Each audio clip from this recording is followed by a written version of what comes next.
Welcome. I'm the White Rabbit Witch. Join me and tap the subscribe button below.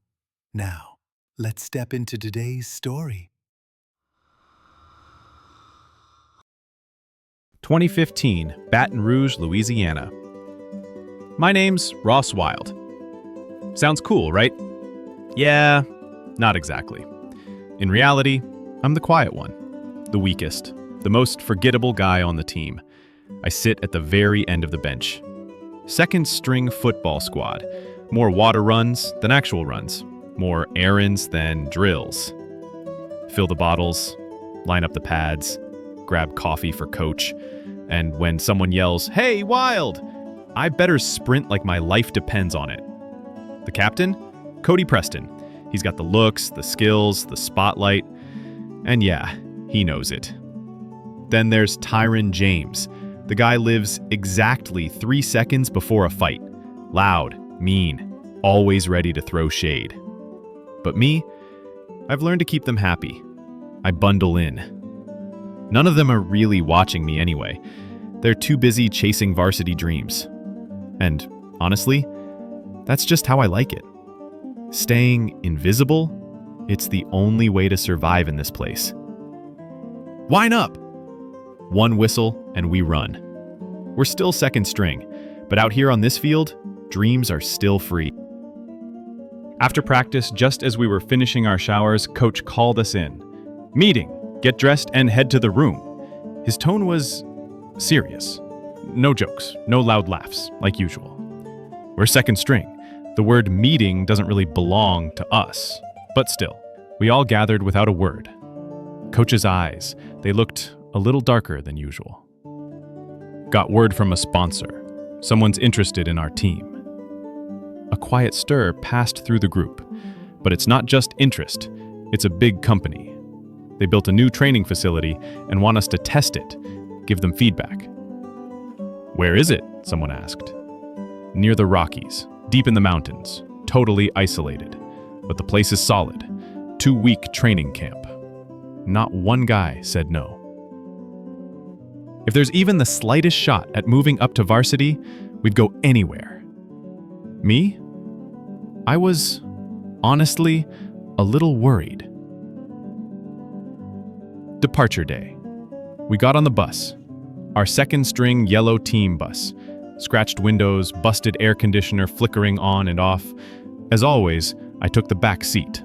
Organized the gear, passed out snacks, filled water bottles. Third round of grunt work. Hey, Wild! More water! Of course, Cody again. Else is new. I just said yeah and got it done. The highway faded behind us, and we started climbing mountain roads. No GPS. Coach didn't say a word. And then, maybe a few hours in, something dark shimmered between the trees. A tall metal gate, and behind it, a massive black mansion. Next to it, a perfectly maintained football field. We were finally there. Took forever to get here. We dropped our stuff off quick and gathered in the dining hall. And wow, it was like a hotel buffet. The guys went nuts, devoured everything in sight. That night, hot showers, comfy beds, weirdly comfortable even. But hey, if it's nice, it's nice. Everyone passed out. Me too. And then came the next morning. Training started off just like any other day. Warm-ups, stretches, fitness drills. Me, still the slowest, still the quiet one. Then, around 10 a.m., Aiden, who was running just ahead of me, suddenly stumbled and collapsed. Hey, you okay? Everyone rushed toward him. He was gasping for air. Face pale, lips turned blue, his eyes were shaky, and his body went limp. Coach grabbed his radio and yelled, "Get the infirmary ready! We're bringing him in!" Training was called off. Guys were murmuring, but Coach brushed it off. Probably just dehydration, he said. Still, something felt off. The room Aiden was taken to, it wasn't a real medical room. Looked like some regular guest room turned into a clinic. And it was way too quiet. No smell of antiseptic. Nothing. Around lunchtime, I went to grab some water and snuck over to that hallway. From the doorway, I could see just a sliver inside. Aiden lay in bed, face pale, arm wrapped in gauze, and a drip. It was red. Not blood red exactly, but more like a deep maroon, almost purple. Way too dark for any normal IV fluid. The doctor, if that's what he was, was injecting the drip slowly into Aiden's arm. Aiden didn't flinch, didn't move. Just as I felt that creeping sense of wrongness, I heard footsteps behind me. Cody. "What are you doing? Sneaking around?" No, just worried about him." He shrugged. "That guy had the best stamina out of all of us." Then he smirked and walked off. Later that night, we saw Aiden again. Near our rooms, he smiled. Barely.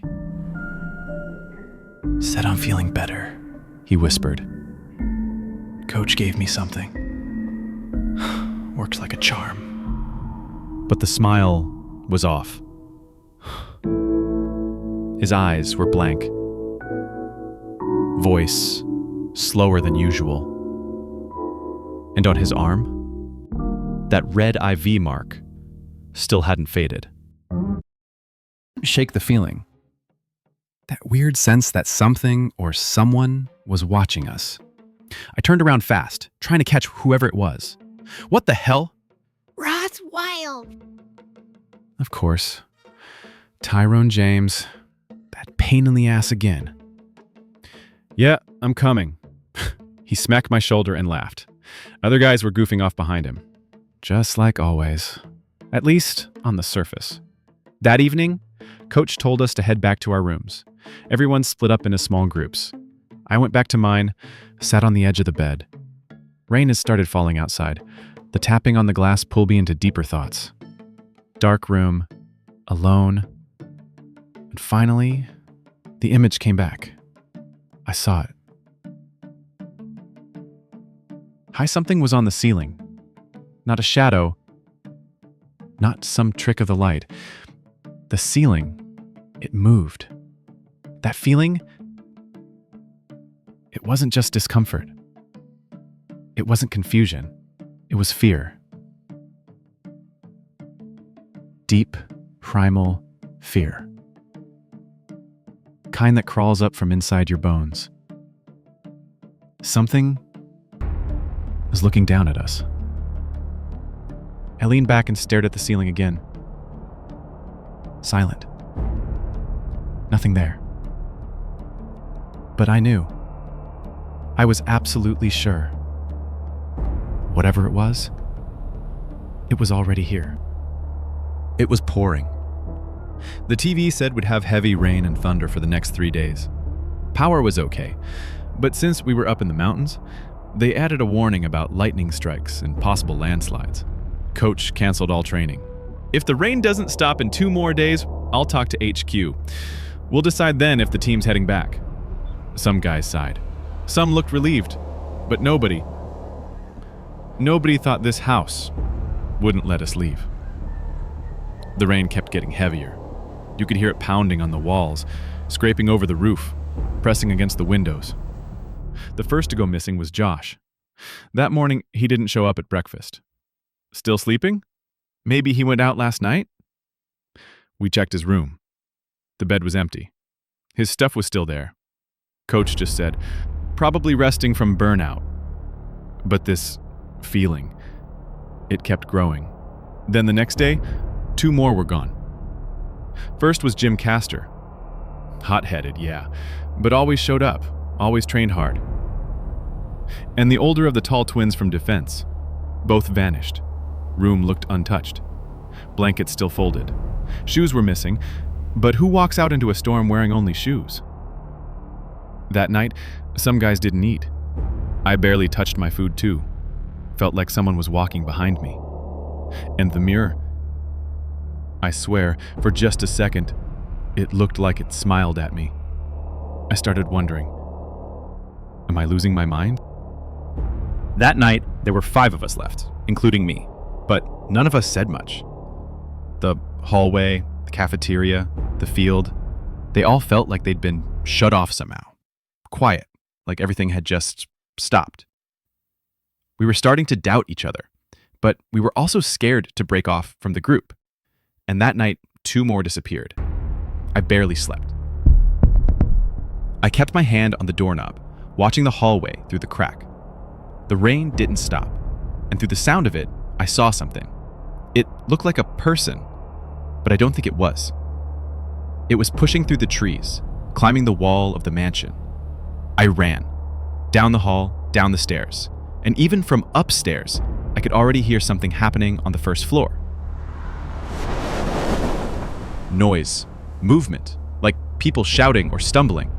I ran straight to the entrance, and the rest of the players were there. Ross, you saw that too? What the hell was that? What's going on? Everyone looked terrified. No one could get a full sentence out. Casing eyes were full of panic, and no one had any answers.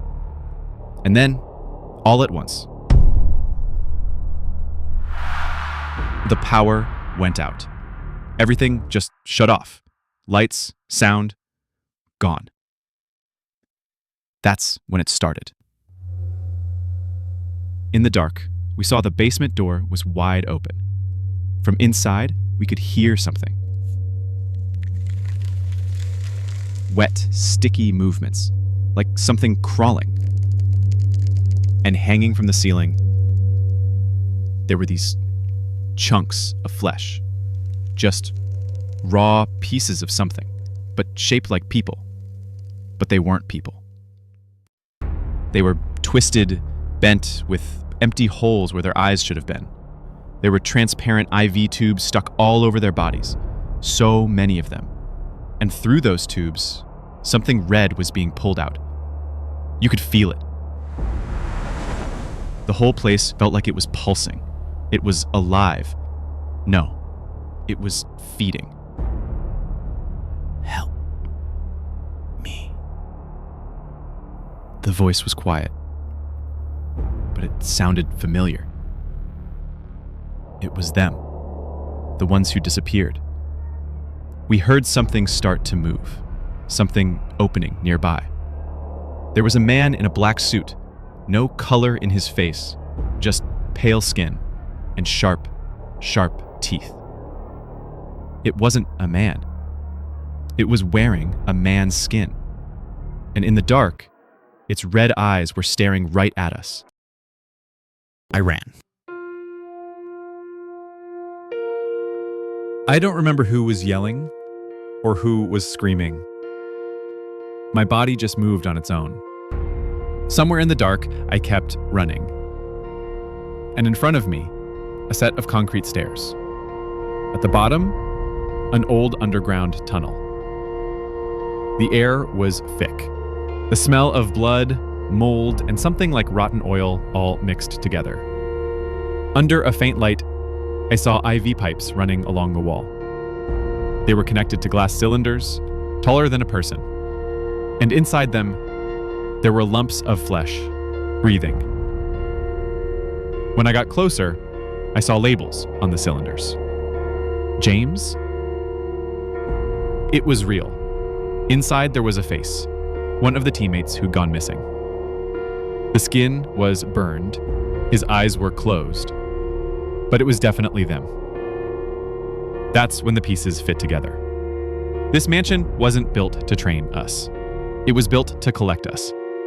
A place to raise livestock for someone's meal. Beautiful, isn't it? A voice I didn't know. I turned around. A man in a white lab coat was standing there. He was the team doctor.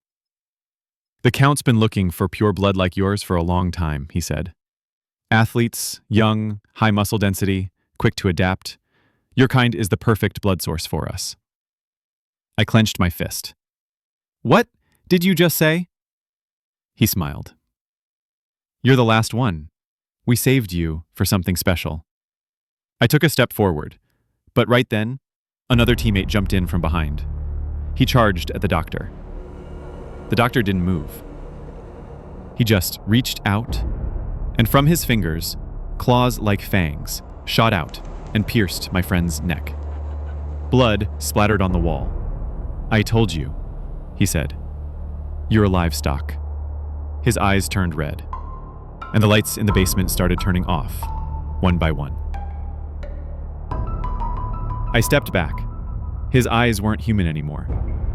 They were red, deep, like a bottomless darkness, and I felt it. This thing had been alive for centuries. I heard someone scream. When I turned around, another teammate was pinned to the wall, not moving. I couldn't breathe. My chest tightened. I ran, not to escape, but to see the truth. I ran deeper into the basement. The stairs kept going. This place was much bigger than it looked. It wasn't a basement. It was a prison. No, a feeding facility. Along both walls, there were metal cages. Inside them were things you couldn't call human anymore. They used to be our teammates. Now, they were hooked up to IV tubes. Some had mouths that moved like machines. One had no face, just chewing on its own tongue. And each one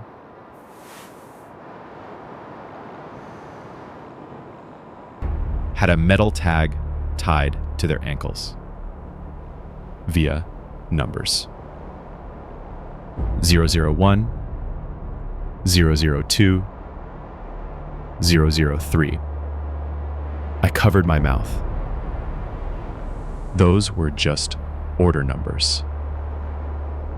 Who gets eaten first? Who gets stored longer? And one of them was mine. 041, Ross Wild. I stumbled, pressed my back to the wall, held my breath, and I prayed that at least one of us would make it out of this place alive. I couldn't run anymore. Somewhere in the dark, I could hear someone groaning, and behind me, footsteps that wouldn't stop following. I was out of breath, but all I could think was, if I stop, I die. I turned the corner, deeper into the mansion. Somewhere in the far back, old murals covered the walls, and a portrait of the first Count hung above them. Then, I saw it. A hidden door along the wall. I didn't have a choice. I went in. The room was huge. From the ceiling, something like a massive heart pulsed with light. And in the center, a circular pool rippled with dark red liquid. Something was moving inside it. And around it, people dressed like vampires, standing in a circle. "We've been waiting for you, Ross Wild," one of them spoke. He wore a cloak like a priest, and in his hands, he held a book, something like a Bible, stained with blood. "It's complete now. You stepping inside closed the cycle." I stood there, confused. "What are you talking about?" He raised the book. Inside, there was a photo of me. Next to it, a number, 041. You were the final piece, the chosen one. They brought me to the edge of the pool. Two of them held my arms. My knees gave out. And in front of me, the boiling red liquid moved like it was alive. "You weren't a survivor. You were left behind because we wanted you to be. And something hit me. I hadn't survived by luck. I was spared on purpose. Then I saw him. The coach. He was smiling, wearing his old football uniform, soaked in blood. He was just like me. He had survived, just like me. Welcome, Ross. You're one of us now. I blacked out. Or maybe my senses just stopped working. When I came to, I was in a bed. The mansion was quiet, and outside, the sun had risen. Someone walked toward me. A man in a black suit. It's time to begin your work, he said. Coach. 10 years later, I was the coach. And today, I brought my team to a black mansion in the mountains, surrounded by trees, with a wide field stretched out front. The weather's nice, just the kind of day you'd want to eat something good.